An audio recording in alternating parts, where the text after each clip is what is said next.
có đang cảm thấy kiệt sức không? Có bao giờ bạn tự hỏi vì sao mình luôn trong trạng thái phải cố gồng, dù chỉ là để tồn tại thêm một ngày? Có thể là vì bạn đang mang trên vai quá nhiều thứ, từ trách nhiệm của người làm cha, làm mẹ, đến kỳ vọng của những người xung quanh, hay nỗi sợ hãi về một tương lai chưa tới. Mỗi sáng thức dậy, ta không chỉ đối diện với công việc, mà còn với vô vàn suy nghĩ đang đè nặng trong lòng. Cái mệt của thân không đáng sợ bằng cái mệt của tâm, bởi khi tâm đã kiệt sức, mọi niềm vui đều trở nên xa xỉ. Sự thật là chúng ta không mệt vì làm việc quá nhiều, mà vì tâm hồn đã mang vác quá tải. Ta đang cõng trên vai những điều không cần thiết, như người đi đường dài cố giữ mãi chiếc vali cũ kỹ, đầy những thứ chẳng còn giá trị. Có những nỗi lo, nỗi buồn đáng ra chỉ nên để lại ở ngày hôm qua, vậy mà ta vẫn ôm khư khư, sợ buông ra sẽ mất mát điều gì đó. Nhưng chính vì giữ quá chặt, ta mới chẳng thể bước đi nhẹ nhõm. Mọi khổ đau đều bắt đầu từ sự nắm giữ. Khi ta cố chấp với những điều không thuộc về mình, khi ta muốn kiểm soát mọi thứ, từ kết quả công việc đến suy nghĩ của người khác, là khi ta đang tự dựng lên những bức tường giam cầm chính mình. Chúng ta tưởng rằng mình đang cố gắng, nhưng thật ra ta đang đánh mất sự bình an vốn dĩ có sẵn bên trong. Một người có thể làm rất nhiều việc mà vẫn thấy nhẹ nhàng nếu họ không để tâm bị trói buộc. Hãy thử dừng lại một chút, hít thật sâu, rồi hỏi lòng mình, điều gì thật sự khiến ta mệt? Là công việc hay là áp lực phải được công nhận? Là trách nhiệm hay là sợ người khác thất vọng? Là yêu thương hay là cảm giác phải hy sinh để được chấp nhận? Khi ta nhìn thấu gốc rễ, ta sẽ thấy không phải thế giới làm ta kiệt sức, mà chính tâm niệm của ta đang kéo ta xuống. Video này sẽ không dài. Chỉ trong 15 phút, tôi và bạn sẽ cùng nhau nhận diện 3 gánh nặng vô hình mà lứa tuổi 30 đến 50 thường mang theo. Đó không phải là những lý thuyết xa vời, mà là những điều đang hiện hữu trong từng hơi thở, từng ánh nhìn, từng giấc ngủ chập chờn mỗi đêm. Và quan trọng hơn cả, ta sẽ tìm ra cách để buông bỏ chúng một cách thực tế, nhẹ nhàng, để tâm được thảnh thơi, để nụ cười trở lại trên môi, và để hành trình sống từ hôm nay thôi còn nặng nề. Bởi chỉ khi học được cách buông, ta mới có thể thật sự an vui. Gánh nặng đầu tiên trong đời sống của chúng ta chính là sự bám chấp vào thành tựu và vật chất. Ở lứa tuổi 30 đến 50, khi đã trải qua đủ nhiều va vấp, ta tưởng mình đã hiểu đời, nhưng thật ra ta lại dễ bị cuốn vào một cuộc đua vô hình. Một cuộc đua mà ở đó, sự nghiệp phải thành công, tài sản phải nhiều hơn, con cái phải giỏi giang hơn người. Chúng ta tự đồng hóa bản thân với những gì mình có, chứ không phải với những gì mình là.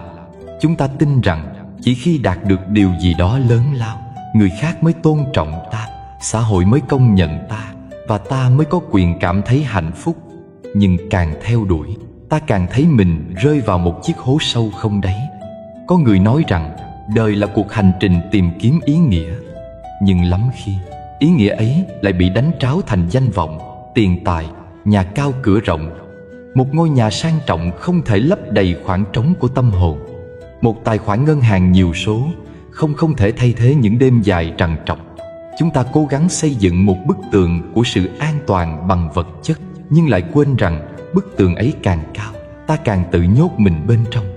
Nhiều người bước ra khỏi văn phòng với chiếc xe sang trọng, nhưng trong lòng lại là một khoảng tối lạnh lẽo, nơi mà tiếng cười chân thật không còn hiện diện.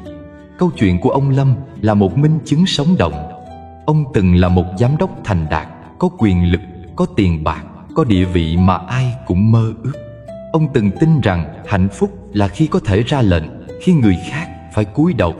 Nhưng rồi, khi tuổi về già, khi những ánh đèn sân khấu vụt tắt, ông chợt nhận ra mình đã sống cả đời chỉ để làm vừa lòng thế gian, mà quên mất chính mình. Ông có tất cả, nhưng không có bình yên. Mỗi ngày ông thức dậy trong nỗi lo sợ mất mát, mất quyền lực, mất tiền, mất vị thế. Tâm ông như ngọn đèn dầu trước gió, lúc nào cũng chập chờn bất định. Rồi một ngày, khi sức khỏe yếu dần, ông buộc phải dừng lại. Không còn những cuộc họp, không còn những con số, chỉ còn lại ông và những khoảng lặng dài. Ban đầu, ông sợ, bởi sự im lặng khiến ông phải đối diện với chính mình, với những khoảng trống mà bấy lâu nay ông né tránh. Nhưng dần dần, ông nhận ra trong tĩnh lặng ấy lại có một điều gì đó thật dịu dàng. Một sáng, ông ngồi bên hiên nhà, cầm tách trà nóng, nhìn ánh nắng xuyên qua kẽ lá, nghe tiếng chim hót ngoài cửa sổ. Lần đầu tiên sau nhiều năm, ông mỉm cười mà không cần một lý do nào cả. Niềm vui ấy không đến từ ai, không từ vật gì, mà đến từ chính cảm giác biết đủ. Buông ở đây không có nghĩa là từ bỏ mọi thứ, không có nghĩa là rời bỏ công việc hay cắt đứt trách nhiệm. Buông là dừng lại một chút giữa guồng quay của đời, để hỏi lòng mình, ta đang sống để làm gì? Là để có thật nhiều hay để được bình an? Là để chứng minh hay để thật sự tận hưởng? Buông là học cách nhìn mọi thứ nhẹ hơn, để thấy mình không bị ràng buộc bởi kết quả. Có thể ta vẫn làm việc, vẫn phấn đấu, nhưng ta không để hạnh phúc của mình phụ thuộc vào những điều đó. Ta làm việc vì yêu thích, không phải vì sợ bị tụt lại. Ta nỗ lực vì muốn cống hiến, không phải vì muốn hơn người. Hạnh phúc thật ra không nằm ở chỗ có bao nhiêu, mà ở chỗ cần bao nhiêu là đủ. Một người biết đủ sẽ luôn thấy mình giàu có, dù chỉ có một mái nhà nhỏ, một bữa cơm giản dị, một ly nước ấm buổi sáng. Người không biết đủ, dẫu có cả kho vàng, vẫn cảm thấy thiếu thốn. Đức Phật từng dạy rằng, người biết đủ là người giàu có nhất thế gian, vì họ không còn bị trói buộc bởi lòng tham. Khi ta biết dừng lại, lòng ta sẽ mở ra. Khi ta thôi so sánh, niềm vui sẽ trở lại. Chúng ta có thể thấy hình ảnh của chính mình trong câu chuyện của ông Lâm. Có lẽ không phải ai cũng là giám đốc hay người giàu có, nhưng ai trong chúng ta cũng từng có lúc sợ bị thua kém, sợ bị quên lãng, sợ không đủ giỏi. Nỗi sợ ấy khiến ta phải chạy không ngừng. Nhưng càng chạy, ta càng xa rời bản thân. Càng muốn nhiều, ta càng đánh mất khả năng cảm nhận. Một bông hoa nở bên đường, một buổi chiều mưa, một ánh mắt thân thương, tất cả đều trở nên vô nghĩa khi tâm ta chỉ nhìn thấy mục tiêu phía trước. Hãy thử tưởng tượng, nếu một ngày bạn mất đi mọi thứ mà mình đang cố nắm giữ, bạn có còn lại điều gì không? Nếu câu trả lời là không, thì có lẽ bạn chưa thực sự sống cho mình. Còn nếu bạn có thể mỉm cười dù chẳng có gì trong tay, thì xin chúc mừng, bạn đã học được chữ buông. Ông Lâm từng nói rằng cuộc đời thật ra rất ngắn. Những năm tháng vội vã chạy theo danh vọng khiến ông bỏ lỡ biết bao khoảnh khắc quý giá. Giờ đây, mỗi sáng ông pha một tách trà, ngắm nắng vàng chiếu qua khung cửa. Ông không còn thấy mình là ai trong xã hội, mà chỉ là một con người nhỏ bé giữa đất trời rộng lớn. Và trong sự nhỏ bé ấy, ông tìm thấy tự do. Chúng ta sinh ra không để tích trữ, mà để trải nghiệm. Không để hơn người, mà để hiểu người. Không để nắm giữ, mà để buông xả. Mọi thành tựu rồi cũng sẽ phai nhạt, mọi vật chất rồi cũng sẽ tan biến. Chỉ có tâm an là thứ còn mãi. Buông không phải là mất, mà là trở về. Trở về với chính mình, với bình yên vốn có trong tâm. Nếu bạn đang mệt mỏi vì cuộc đua không hồi kết, hãy dừng lại một chút. Hãy để lòng mình thở. Hãy để hạnh phúc được định nghĩa lại bằng sự giản dị. Đôi khi chỉ cần một buổi chiều ngồi yên nghe tiếng gió, một lời nói chân thành, một bữa cơm bên người thương là đủ để thấy đời vẫn đáng sống biết bao. Đừng đợi đến khi sức cùng lực kiệt mới nhận ra rằng ta chẳng cần quá nhiều để được an vui. Chỉ cần học cách biết đủ, học cách buông, học cách mỉm cười với chính mình. Khi ấy, dù thế gian có đổi thay, lòng ta vẫn không xao động. Bởi bình an không đến từ những gì ta có, mà đến từ cách ta nhìn mọi thứ.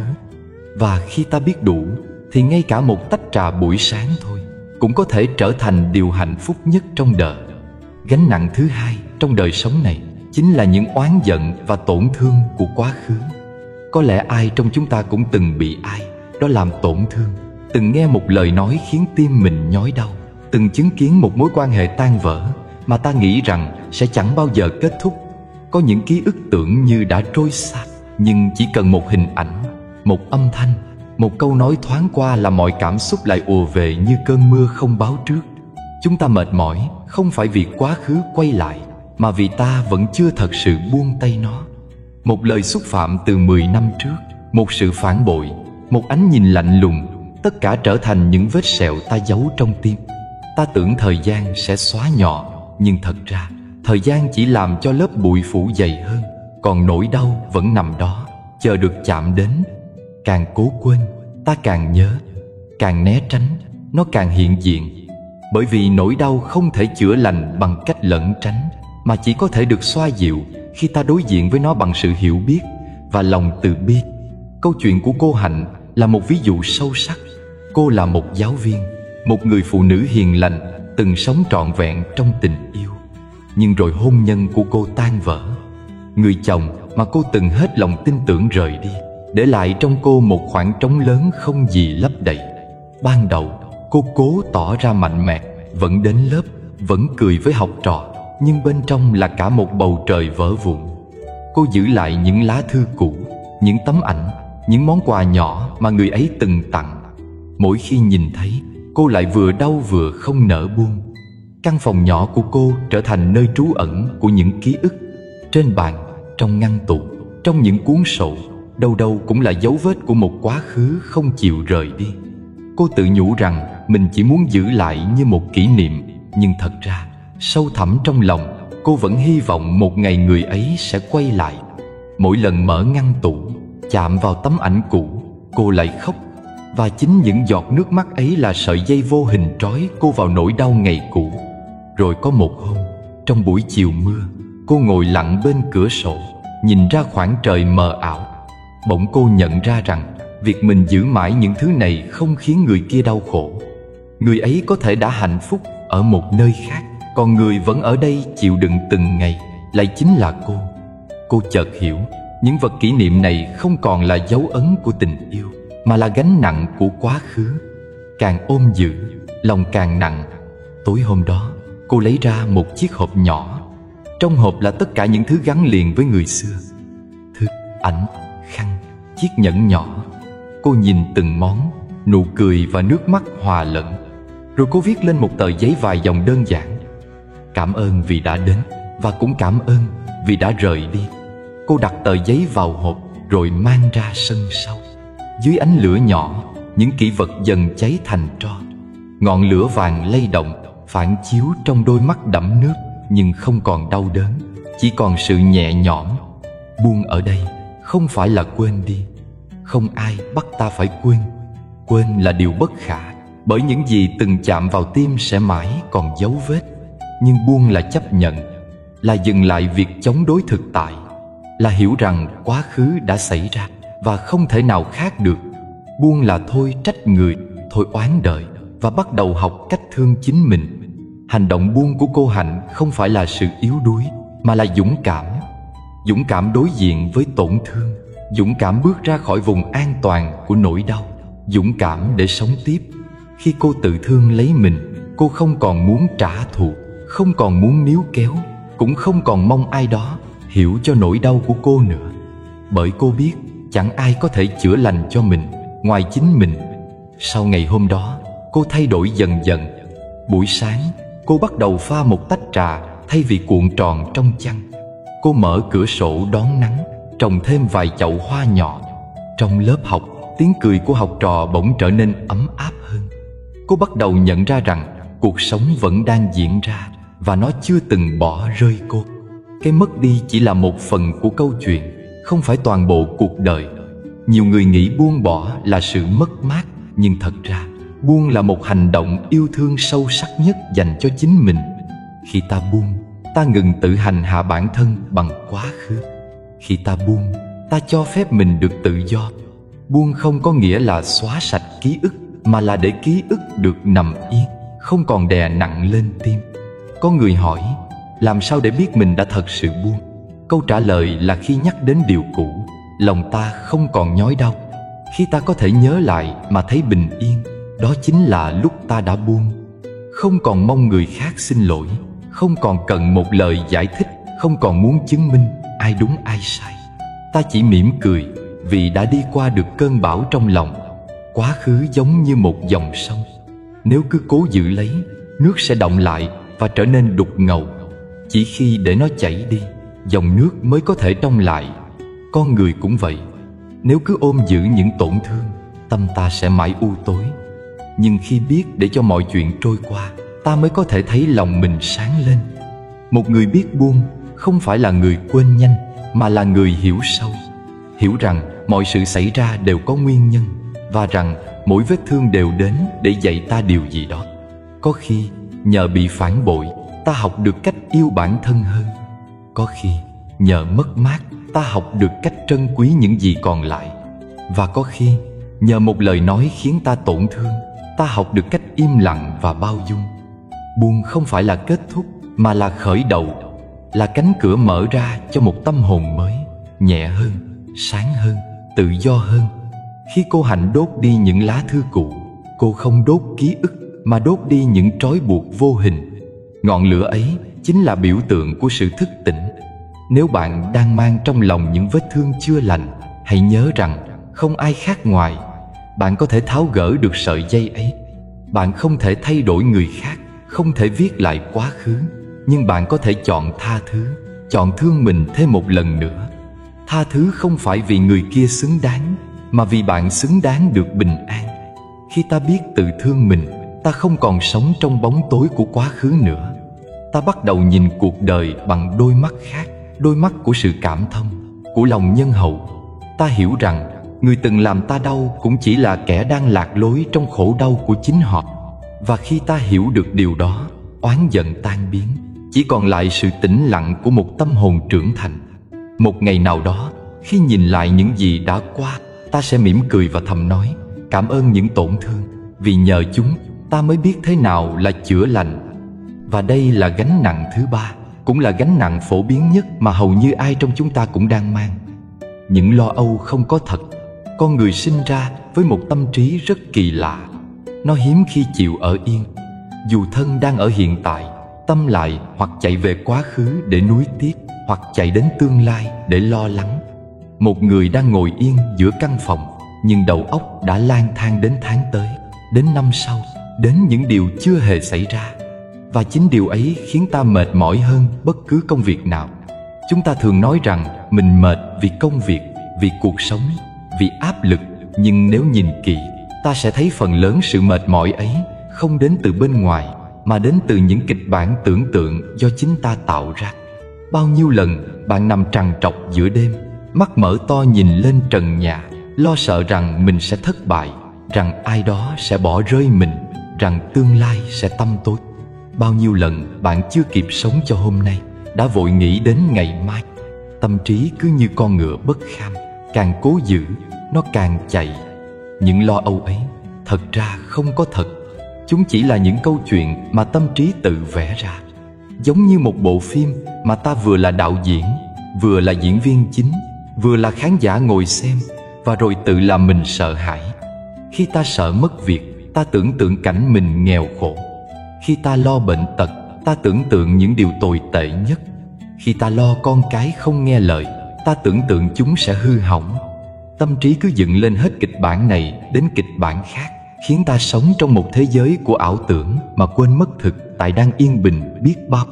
Câu chuyện của anh Khải là một ví dụ điển hình. Anh là một nhân viên văn phòng chăm chỉ, luôn cố gắng hết sức trong công việc. Nhưng dần dần anh nhận ra mình không còn niềm vui nào nữa. Mỗi sáng thức dậy, chưa bước chân ra khỏi nhà, đầu óc anh đã ngập tràn lo lắng. Hôm nay sếp có phê bình không? Dự án có trễ hạn không? Đồng nghiệp có nghĩ xấu về mình không? Buổi tối về, anh lại lo đến ngày mai. Cứ thế, cả ngày của anh bị chi phối bởi những điều chưa hề xảy ra. Khi đặt mình xuống giường, mắt anh vẫn mở trừng trừng nhìn lên trần nhà. Thân nằm đây, nhưng tâm đã chạy xa hàng ngàn dặm. Một ngày nọ, trong lúc mệt mỏi đến kiệt sức, anh tình cờ nghe được một đoạn chia sẻ về chánh niệm. Trong đó, người thầy nói rằng muốn buông bỏ lo âu, hãy quay về với hơi thở. Nghe thì đơn giản, nhưng với anh, đó là điều chưa từng nghĩ tới. Anh thử làm theo. Buổi sáng, trước khi bật máy tính, anh ngồi yên 1 phút. Anh đặt tay lên bụng, cảm nhận hơi thở đi vào làm bụng phồng lên, hơi thở đi ra làm bụng xẹp xuống. Lúc đầu, tâm anh vẫn lăng xăng, vẫn nghĩ về công việc. Nhưng dần dần, nhịp thở trở nên rõ hơn, đều hơn. Một cảm giác ấm áp bắt đầu lan tỏa. Anh nhận ra, trong giây phút ấy, không có lo lắng nào tồn tại. Tất cả chỉ còn là hơi thở vào và ra, là cảm giác bàn tay đang chạm vào mặt bàn, là vị ấm của ly trà bên cạnh. Anh thấy rõ ràng rằng hạnh phúc thật ra không nằm trong tương lai, mà nằm ở ngay khoảnh khắc này. Mỗi khi tâm bắt đầu chạy lung tung, anh dừng lại, hít một hơi thật sâu, rồi mỉm cười. Chỉ 1 phút thôi, nhưng đủ để tâm anh trở về. Càng thực hành, anh càng hiểu ra rằng lo âu là con quỷ chỉ mạnh khi ta tiếp sức cho nó. Còn khi ta chỉ đơn giản nhìn nó bằng hơi thở, bằng sự nhận biết, nó tự tan biến. Bởi lo âu chỉ tồn tại trong suy nghĩ, không tồn tại trong thực tại. Khi ta sống trọn vẹn với hiện tại, những sợi xích vô hình kia tự rơi ra. Nhiều người cho rằng phải lo thì mới có trách nhiệm, phải nghĩ xa thì mới không sai lầm. Nhưng thật ra có một ranh giới mong manh giữa lo xa và lo sợ. Lo xa là chuẩn bị, còn lo sợ là tự hành hạ. Một người có trí tuệ không phải là người không nghĩ đến tương lai, mà là người biết nghĩ rồi buông, biết lên kế hoạch rồi quay lại sống trọn vẹn với giây phút này. Bởi dù ta có lo lắng bao nhiêu, tương lai vẫn chưa đến. Còn hiện tại, nếu ta không sống, nó sẽ trôi đi mãi mãi. Đức Phật từng dạy rằng người sống trong quá khứ là người đã chết, người sống cho tương lai là người chưa sinh. Chỉ người sống trong hiện tại mới thật sự sống. Khi ta đặt tâm vào hơi thở, vào bước chân, vào tiếng chim ngoài cửa sổ, ta đang trở về với sự sống chân thật. Bởi trong khoảnh khắc hiện tại, không có khổ đau, không có lo sợ, chỉ có sự tĩnh lặng và bình yên. Anh Khải bắt đầu thực hành điều đó mỗi ngày. Trong giờ làm, khi căng thẳng, anh dừng lại 1 phút. Trong lúc đi bộ ra quán ăn trưa, anh chú ý từng bước chân. Khi nghe đồng nghiệp nói chuyện, anh lắng nghe thật sự, không để tâm trí chạy về những lo nghĩ riêng. Chỉ vài tuần, anh nhận ra cơ thể mình nhẹ hơn, giấc ngủ sâu hơn, và nụ cười trở lại trên khuôn mặt. Buông gánh nặng của những lo âu không có thật không phải là một hành động to lớn, mà là chuỗi những hành động nhỏ bé, lặp đi lặp lại mỗi ngày. Đó là khi bạn đang rửa chén và chỉ rửa chén, không nghĩ đến công việc. Khi bạn đang ăn và chỉ ăn, không lo rằng ngày mai sẽ ra sao.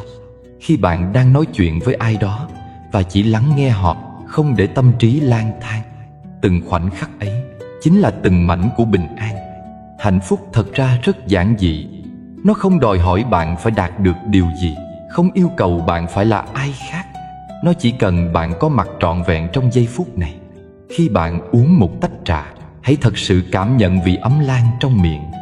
Khi bạn hít vào, hãy biết mình đang hít vào. Khi bạn thở ra, hãy biết mình đang thở ra.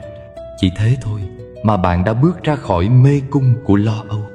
Có người từng nói 99% những điều ta lo sợ không bao giờ xảy ra. Chỉ có 1% thật sự đến, và khi nó đến, ta sẽ có đủ sức mạnh để đối diện.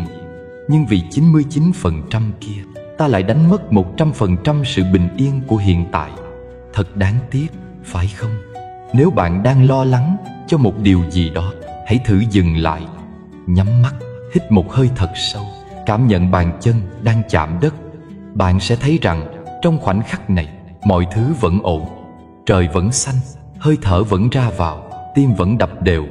Cuộc sống chưa bao giờ ngừng mỉm cười với bạn. Chỉ là bạn đã mãi nhìn về phía xa nên quên mất. Một người biết sống với hơi thở là người đã học được cách buông. Bởi hơi thở là sợi dây nối giữa thân và tâm, giữa đời sống bên ngoài và bình an bên trong. Khi ta quay về với hơi thở, ta đang quay về với chính mình. Và khi đã quay về, không còn điều gì có thể làm ta sợ hãi nữa. Cuối cùng, điều quý giá nhất trong cuộc đời không phải là ngày mai sẽ ra sao, mà là hôm nay ta có thật sự sống hay không. Bởi nếu ta biết sống trọn vẹn cho hiện tại, ngày mai tự nhiên sẽ an lành. Hạnh phúc không nằm ở nơi xa xôi nào cả. Nó đang ở ngay đây, trong từng hơi thở, từng nhịp tim, từng cái chớp mắt của bạn. Chỉ cần dừng lại, hít thở và mỉm cười, bạn sẽ thấy hóa ra gánh nặng mà ta mang bấy lâu nay vốn chỉ là ảo ảnh. Khi tâm an, mọi điều đều an. Khi tâm biết thở, đời sẽ tự nhiên nhẹ nhàng như mây trôi giữa trời. Bạn thấy đó, cuộc sống thật ra không bắt ta phải gồng quá sức. Nó chỉ muốn ta học cách buông những thứ đã không còn cần thiết. 3 gánh nặng mà ta vừa cùng nhau nhìn lại, thật ra chính là 3 sợi dây đang siết chặt lấy tâm hồn của hầu hết chúng ta. bám chấp vào thành tựu, ôm giữ những tổn thương cũ, và sợ hãi điều chưa đến. Chỉ cần ta tháo dần từng sợi dây ấy, cuộc sống tự nhiên sẽ trở nên nhẹ hơn. Không cần phải cố gắng nhiều, không cần phải chạy trốn nữa. Buông không phải là bỏ. Buông là để những điều nên đi được đi, và những điều nên ở lại được ở lại trong sự bình an. Như cành cây kia, nếu cứ giữ mãi những chiếc lá khô, nó sẽ chẳng thể đón được mùa xuân. Lá rụng không phải vì cây yếu, mà vì cây biết mình cần đổi mới. Con người cũng vậy. Buông bỏ không phải là thất bại, mà là biểu hiện của sự trưởng thành. Có người hỏi rằng, nếu buông hết thì lấy gì mà sống, lấy gì mà phấn đấu? Nhưng đâu ai nói rằng buông là không nỗ lực. Ta vẫn làm việc, vẫn yêu thương, vẫn cống hiến, chỉ là không còn bị ràng buộc vào kết quả. Khi làm hết lòng, ta đã trọn vẹn. Còn kết quả, hãy để đời tự sắp xếp. Người hiểu được điều đó sẽ thấy bình an trong từng hành động, dù nhỏ bé nhất. Khi ta thôi bận tâm về việc phải hơn người khác, ta bắt đầu sống thật với chính mình. Khi ta thôi đeo mang những oán hận, ta thấy lòng nhẹ như mây. Và khi ta thôi lo sợ những điều chưa xảy ra, ta mới cảm nhận được hơi thở này, phút giây này là nơi mà sự sống đang thật sự diễn ra. Hãy thử nhìn lại một ngày của bạn. Bao nhiêu lần bạn lướt điện thoại chỉ để so sánh mình với ai đó? Bao nhiêu lần bạn nằm im mà tâm vẫn không yên, chỉ vì một câu nói, một ánh nhìn hay một chuyện chưa xảy ra? Bao nhiêu lần bạn tự trách mình vì đã không làm đủ tốt?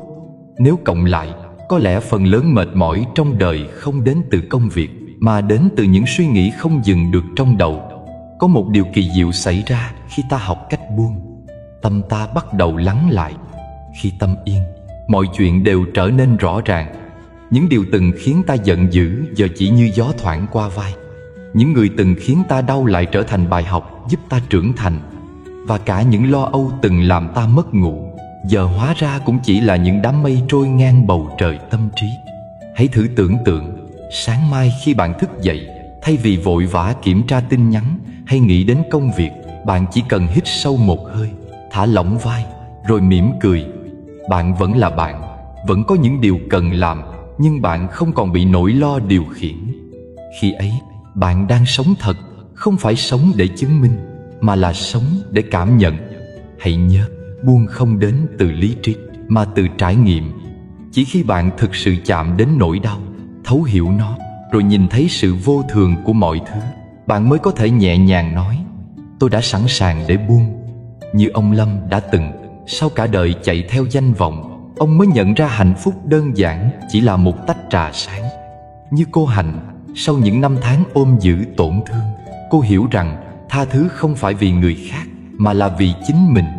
Như anh Khải, khi dừng lại giữa nhịp sống hối hả, anh chỉ cần một phút thở sâu là đã thấy tâm an trở lại. Những câu chuyện ấy không chỉ là của họ, mà cũng là của bạn, của tôi, của tất cả những ai đang sống trong thời đại quá nhanh, quá nhiều, quá mệt này. Chúng ta đều có thể tìm lại bình an, chỉ cần chọn dừng lại, thở và nhận ra ta không cần thêm nữa. Thứ ta cần là sự tĩnh lặng để nghe chính mình. Và bây giờ, hãy tự hỏi lòng mình, trong ba gánh nặng ấy, gánh nặng nào đang khiến bạn mệt nhất? Là sự cố chấp với thành công, là nỗi đau quá khứ vẫn chưa được chữa lành, hay là nỗi lo sợ về một tương lai chưa đến? Khi bạn nhận diện được nó, bạn đã đi được nửa chặng đường của sự buông bỏ. Tôi muốn bạn dành vài phút sau khi video này kết thúc, tắt hết tiếng ồn, ngồi yên và chỉ hỏi chính mình một câu: nếu tôi có thể buông một điều ngay hôm nay, tôi sẽ buông điều gì? Hãy để câu trả lời đến một cách tự nhiên, không vội vàng, không ép buộc. Bởi mọi chuyển hóa thật sự đều bắt đầu từ bên trong, từ sự chấp nhận nhẹ nhàng, chứ không phải cố gắng. Hãy nhớ rằng bạn không thể đón nhận niềm vui mới nếu tay vẫn còn nắm chặt những điều cũ. Hãy mở lòng ra như bàn tay mở ra đón ánh nắng đầu ngày. Ánh sáng chỉ chiếu vào nơi không còn khép kín. Khi bạn mở ra, điều tốt đẹp sẽ đến tự nhiên như hơi thở. Nếu bạn thấy những chia sẻ hôm nay chạm đến lòng mình thì hãy đăng ký kênh Cổ Nhân Xưa của chúng tôi và hãy để lại bình luận bên dưới, nói cho tôi biết gánh nặng nào bạn muốn buông trước tiên. Sự chia sẻ của bạn không chỉ giúp bạn rõ hơn chính mình, mà còn có thể là món quà cho ai đó đang lạc lối. Và nếu bạn muốn nghe trọn vẹn hành trình của ông Lâm, cô Hành, anh Khải cùng 6 nhân vật khác, hãy xem video gốc dài 90 phút mà chúng tôi đã dày công biên soạn. Ở đó, bạn sẽ nghe được những trải nghiệm thật của con người thật, những giọt nước mắt, những khoảnh khắc giác ngộ, những phút giây tâm an. Liên kết video đang hiển thị ngay trên màn hình. Cảm ơn bạn đã lắng nghe, đã ở lại đến phút này. Hãy biết rằng chỉ cần bạn dám buông, vũ trụ sẽ giang tay đón bạn. Chúc bạn một ngày thật an nhiên, một tâm hồn thật nhẹ và một đời thật sâu. Vì bình yên chưa bao giờ ở đâu xa, nó vẫn luôn ở đây, trong hơi thở này, trong trái tim bạn, trong giây phút bạn đang mỉm cười.